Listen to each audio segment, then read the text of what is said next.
Classes. आज की इस वीडियो में हम लोग जो है केमिकल फार्मूले को कैसे लिखते हैं उसके बारे में देखेंगे। अगर आपको जो है केमिकल फार्मूले को लिखने में या उनको समझने में दिक्कत होती है तो ये वीडियो आपके लिए बहुत ही सहायक होगा। इसके अंतर्गत आप जो है कोई भी केमिकल फार्मूला, चाहे वो कंपाउंड्स का हो, ठीक है, चाहे सिंपल जो भी रसायन हो, केमिकल हो, उनके आपके जो नेम कैसे लिखे जाते हैं, किस बेस पे किए जाते हैं, उसको समझेंगे। बहुत ही आसान विधि से इसको देखेंगे। आपको जो है पक्का गारंटी के साथ कह रहा हूँ कि आप इसको समझ जाएंगे किस तरह से कोई भी तत्व दूसरे तत्व के साथ बॉन्डिंग बनाता है, कैसे एक तत्व दूसरे साथ के साथ जुड़ के किसी एक यौगिक का निर्माण करता है, किस तरह से जो केमिकल रिएक्शंस होते हैं एक तत्व दूसरे तत्व से किस तरह से जुड़ जाता है, ये सब हम लोग देखेंगे। ठीक है, लेकिन उससे पहले अगर हम इन तत्वों के यौगिकों के जुड़ने में, यौगिक बनते समय कौन से तत्व किस तरह से जुड़ते हैं, उनको समझने के लिए आपको जो है एक चीज ये भी समझना होगा कि संयोजकता क्या है। ठीक है, संयोजकता, ये पिछले वीडियो में भी मैंने बताया इसके बारे में, संयोजकता क्या होती है। ठीक है, देखो, संयोजकता किसी भी तत्व के इलेक्ट्रॉन या जो भी आयन है, जो आवेश है, आवेश के बारे में हम लोगों ने पढ़ा था कि कोई भी तत्व जब इलेक्ट्रॉन किसी को देता है या लेता है तो उसके बेस पे उसकी आवेश उत्पन्न होता है, उसको हम जो है धन आवेश या ऋण आवेश, कैटायन या एनायन के नाम से जानते हैं। और किसी भी तत्व के आवेशों के साझा करके या किसी भी तत्व के संयोजन की जो क्षमता होती है उसी को हम क्या बोलते हैं, तत्व की संयोजकता कहते हैं। ये विभिन्न प्रकार के तत्वों के विभिन्न प्रकार की अपनी संयोजकता होती है। जैसे कोई भी व्यक्ति है, आपसे किसी चीज की जरूरत है उसको और आपके पास नहीं होता है, तब भी आप किसी तरह से एडजस्ट करके उसको देते हैं, या आपने कोई वस्तु किसी दूसरे व्यक्ति को वस्तु आपने दे दी, तो वो क्या होता है, आपने किसी को अपना सामान दिया तो आप क्या होते हैं, आप देनदार हैं, और जो ले रहा है वो आपसे क्या है, कर्जदार हो गया आपका। ठीक है, तो जो देता है उसको हम क्या बोलते हैं, पॉजिटिव चार्जेस दे देते हैं। मतलब कि हमने आपको अगर पैसे दिए या कुछ कोई वस्तु दे दी तो हमारे ऊपर जो चार्जेस होगा वो पॉजिटिव धनायन हो जाएगा, और जो ले रहा है वो ऋणायन या वो घाटे में जाता है, तो कहते हैं ये कर्ज लिए हैं। उसी तरह से तत्वों में भी ये कंडीशन होती है कि वो अपने इलेक्ट्रॉन को एक दूसरे के साथ साझा करते हैं और उसी के ही आधार पर वो यौगिक का निर्माण करते हैं। तो किसी भी तत्व के जो भी आवेश होते हैं उनको एक दूसरे के साथ शेयर करके जुड़ने की जो क्षमता होती है उसी को हम संयोजकता कहते हैं, और इसी संयोजकता के ही आधार पे तत्वों का आपस में जुड़कर यौगिक का निर्माण होता है। ठीक है, तो इसके बेस पे ही हम जो है किसी भी रसायन जो है उसका हम रासायनिक फार्मूला या केमिकल फार्मूला या रासायनिक सूत्र लिखने के लिए आपको संयोजकता को भी ध्यान में देना पड़ेगा। साथ ही साथ जो है कौन सा तत्व मेटल है और कौन सा तत्व नॉन मेटल है, ये भी चीज़ें ध्यान में रखनी पड़ेगी। साथ ही साथ आपको थोड़ा सा कैलकुलेशन पे भी ध्यान देना होगा। ठीक है, कुछ बच्चे ऐसे होते हैं जिनका जो है मैथ बहुत ही वीक होता है, तो वो थोड़ा सा इसमें कंफ्यूज हो जाते हैं कि हाँ कौन सा एलिमेंट्स जो है या उनके आयन कितने किसके साथ ट्रांसफर हो रहे हैं, वो भी डाउट आपका जो है क्लियर हो जाएगा। ठीक है, देखो, इससे पहले आप किसी भी संयोजकता होने के लिए भी या संयोजकता करने के लिए जो भी तत्व किस तरह से अपने इलेक्ट्रॉन शेयर करते हैं उसको बड़े ही प्यारा मेथड दिया है आपको, उसके थ्रू आप समझ सकते हैं। जैसे अगर हम एग्जांपल की बात करें तो एक ऑक्टोपस है, सबने सुना होगा ऑक्टोपस क्या होता है, उसकी जो है 8 आर्म्स होती है, 8 भुजाएं होती हैं, वो थोड़ा सा कुछ इस टाइप का उसका एक सर होता है। ठीक है, खोपड़ी ऐसे ऐसे बनी होती है, उसके बाद जो है उनकी आर्म्स ऐसे निकले होते हैं। ठीक, लगभग 8 साइड्स होती हैं पूरी उनकी। ऑक्टोपस 1 2 3 4 5 6, ठीक है, एक और भी जोड़ लो अपना, तो 8 भुजाएं होती हैं उनकी।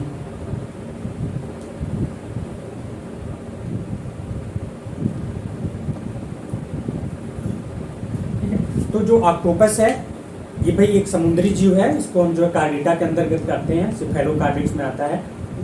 तो इसकी 8 भुजाएं होती है। अगर मान लेते हैं ऑक्टोपस है तो ऑक्टोपस को हम क्या लिख सकते हैं कि ऑक्टोपस है, उसको हम सिंबल ओ ले लेते हैं कि ओ फॉर ऑक्टोपस हो गया। और ऑक्टोपस के पास कितनी भुजाएं हैं, टोटल 8 भुजाएं हैं। ठीक, अब दूसरे साइड आती है ह्यूमन की बात। ह्यूमन यानी मनुष्य की बात करते हैं तो ह्यूमन को हम क्या H लिख सकते हैं, ठीक है। क्योंकि भाई तत्वों में क्या नामकरण करने के लिए सिंबल भी बताया गया, किसी भी तत्व का जो पहला लेटर होगा वही क्या होगा, उसका संकेत होगा, ठीक है। तो ऑक्टोपस के लिए हमने O संकेत दे दिया और ह्यूमन के लिए H दे दिया, ठीक। अब देखो ऑक्टोपस के पास है टोटल 8 भुजाएं, ठीक है, मतलब 8 हाथ है ऑक्टोपस के पास, और इंसान के पास कितने हैं, 2 हाथ है। तो अगर एक आदमी जो है ऑक्टोपस की भुजाओं को पकड़े तो एक आदमी के पास कितने हाथ हैं, 2 हाथ हैं, तो एक हाथ इधर चला गया और इधर, मतलब ऑक्टोपस की 2 भुजाओं को पकड़ने के लिए एक ह्यूमन की जरूरत पड़ रही है। तो उसी तरह से अगर 2 भुजाएं के लिए एक आदमी की जरूरत पड़ रही है, ठीक है, तो 8 भुजाओं के लिए कितने लोगों की जरूरत पड़ेगी, 4 आदमी की। भाई दो भुजाएं जो है ऑक्टोपस की एक आदमी पकड़ रहा है, उसी तरह से 8 भुजाएं अगर पकड़ेगा तो 4 आदमी मिलके पकड़ लेंगे, ठीक है। तो इस तरह से हम कह सकते हैं कि अगर ऑक्टोपस जो है अपनी 8 भुजाओं को ज्वाइंट करने के लिए इंसान के चार इंसानों की उसको जरूरत पड़ती है, तो हम क्या लिख सकते हैं, इसका रासायनिक फार्मूला अगर आपको लिखना हो तो क्या लिखोगे, O फॉर ऑक्टोपस, और इसके साथ कितने आदमी जुड़े हैं, 4 आदमी जुड़े हैं, ठीक है। तो ये क्या हो गया, आपका एक रासायनिक सूत्र हो गया, ठीक है। इसी के भी बेस पे नहीं समझ में आया, अरे यार इसके पास 8 हाथ हैं, तुम्हारे पास 2 हाथ हैं, तो तुम एक बार में इसके कितने हाथ पकड़ोगे, 2 हाथ तुम्हारे पास है, 2 इसके पकड़ लोगे, ठीक है। तो अगर 8 है तो 8 मतलब 4 आदमी चाहिए, इसकी 8 भुजा पकड़ लो, खींच दो, एकदम खत्म हो गया, हाँ। तो उसी तरह से क्या है, तो एक ऑक्टोपस के साथ 4 आदमी जुड़ गए, ठीक। तो उसी तरह से कोई भी जो तत्व होता है वो भी अपने इलेक्ट्रॉन को दूसरे तत्व के इलेक्ट्रॉन के साथ शेयर करता है, और इस तरह से जुड़ के वो क्या बना लेते हैं, एक यौगिक बना लेते हैं, ठीक है। और जो यौगिक बनता है फिर उसी का हम नामकरण कर देते हैं उनके संयोजकता क्या था, यानी उनके कितने इलेक्ट्रॉन शेयर हुए, जैसा यहाँ पे है उन्होंने कितने अपने हाथ शेयर करे, इसके 8 थे, और इंसान के जो है इंसान के भी 8 थे, लेकिन कितने आदमी थे उसमें, हाँ शाम्बा कितने आदमी थे, तो 4, ठीक है। तो इस तरह से क्या किया उन्होंने, अपने इलेक्ट्रॉन को शेयर करके बॉन्डिंग बना के यौगिक बना लेता है, ठीक है।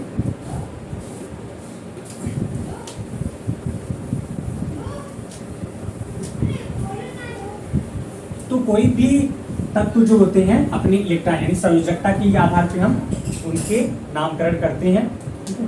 तो क्या है, किसी रसायन का रासायनिक सूत्र या क्या है, किसी भी रसायन का रासायनिक सूत्र हम कैसे लिखेंगे, ठीक है।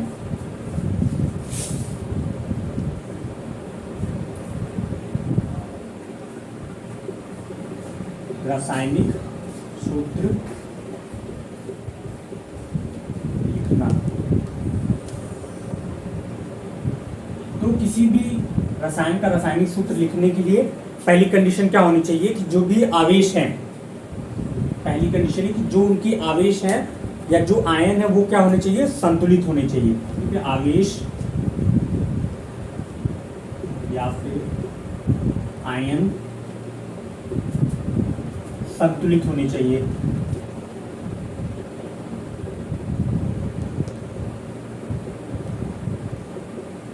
पहली कंडीशन ये कि आप ये देखोगे उसने अपने कितने इलेक्ट्रॉन दिए और दूसरा वाला कितना ले रहा है, वो एकदम सेम होना चाहिए। अगर 2 दे रहा है, ठीक है, तो इनके साथ जुड़ के वो जो है इक्वलिटी रखेंगे, मतलब आपको संतुलित करना उनके आवेशों को, ठीक।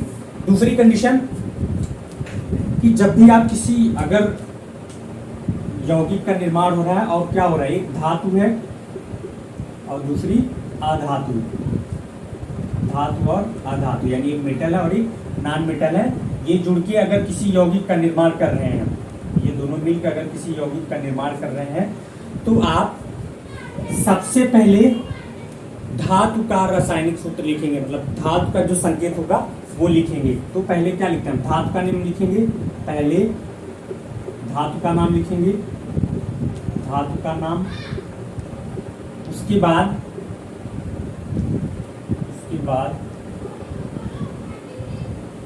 अधातु, ठीक है। पहले हम क्या करेंगे, धातुओं के नाम लिखते हैं और उसके बाद अधातुओं की, जैसे कि आपका लेते हैं आयरन और ऑक्साइड। ठीक है, आयरन ऑक्साइड में क्या है आपका, आयरन क्या है, ये धातु है, और ऑक्सीजन क्या है आपका, अधातु है।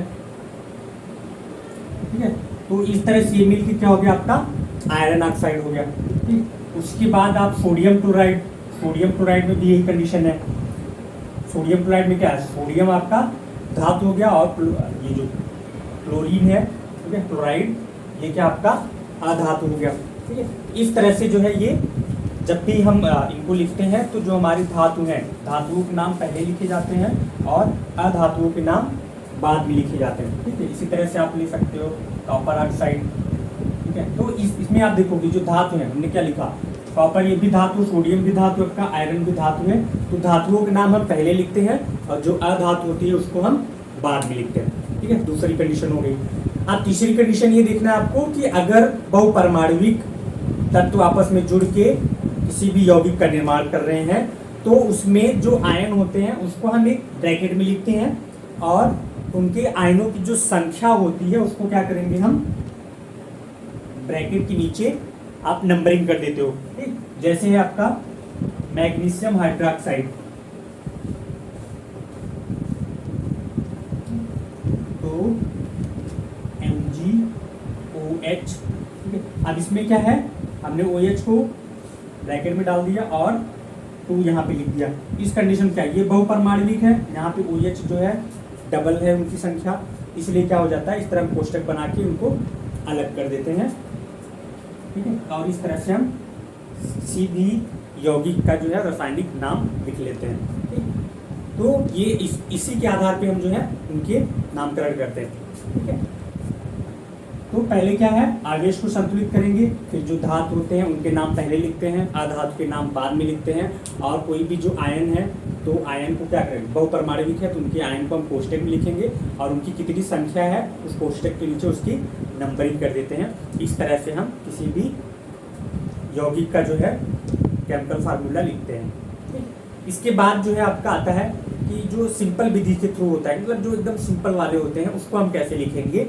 तो उनको लिखने के लिए आपको, जैसे हम मान लेते हैं कोई आपका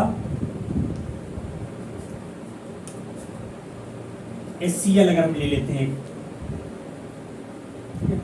फॉर एग्जाम्पल अगर हम एक HCl की बात करते हैं, हाइड्रोजन और क्लोरीन।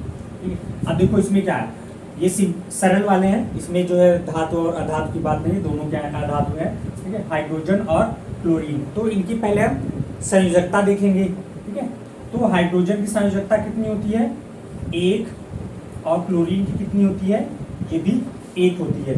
तो जो सिंपल मेथड होता है कि इस तरह से लिखने के बाद उनकी संयोजकता लिखते हैं और उसको फिर हम क्रॉस कर लेंगे। ठीक है, एक क्रॉस के द्वारा दिखाएंगे। ये क्या, हाइड्रोजन अपना 1 इलेक्ट्रॉन इसके साथ शेयर कर लिया, क्लोरीन भी अपना 1 इलेक्ट्रॉन इसके साथ शेयर कर लिया, और क्या बन गया आपका HCl। तो इस तरह से जो है सिंपल मेथड के थ्रू, आप देखो इसमें क्या है, धातु धातु है, दोनों सेम है, तो सिंपल मेथड यानी कि पहले आपको क्या करना है, उनकी संयोजकता फाइंड करनी है। ठीक है, संयोजकता जो है यहाँ आपकी टेबल्स के थ्रू आप देख सकते हैं, बुक्स में भी आपको मिल जाएंगी सारी संयोजकता। ठीक है, उनको आप याद कर लो, और उसके आधार पे ही आप पहले क्या करोगे, उनके नाम लिखो, फिर उनकी संयोजकता लिखो, संयोजकता लिखने के बाद उनका आपस में आप क्रॉस करा दोगे, और इस तरह से जो आपका यौगिक बनेगा वो क्या हो जाएगा, उसका जो चित्रात्मक आप चिन्हात्मक जो प्रतीक बना रहे हो। ठीक है, जो प्रतीक बना, मतलब किसी भी यौगिक को आप चित्र के द्वारा दर्शा रहे हो, एक सिंबल के द्वारा दर्शा रहे हो, वही क्या होता है, हमारा रासायनिक फार्मूला होता है। ठीक है, या रासायनिक सूत्र। तो कोई भी अभिक्रिया या कोई भी यौगिक, उनका जो नामकरण हम किसी चित्र के द्वारा करते हैं या चित्रात्मक शैली का जो प्रयोग करते हैं उसी को हम क्या बोलते हैं, रासायनिक सूत्र। और ये 3 मेथड अप्लाई करके आप किसी भी यौगिक के नाम को आसानी से लिख सकते हो।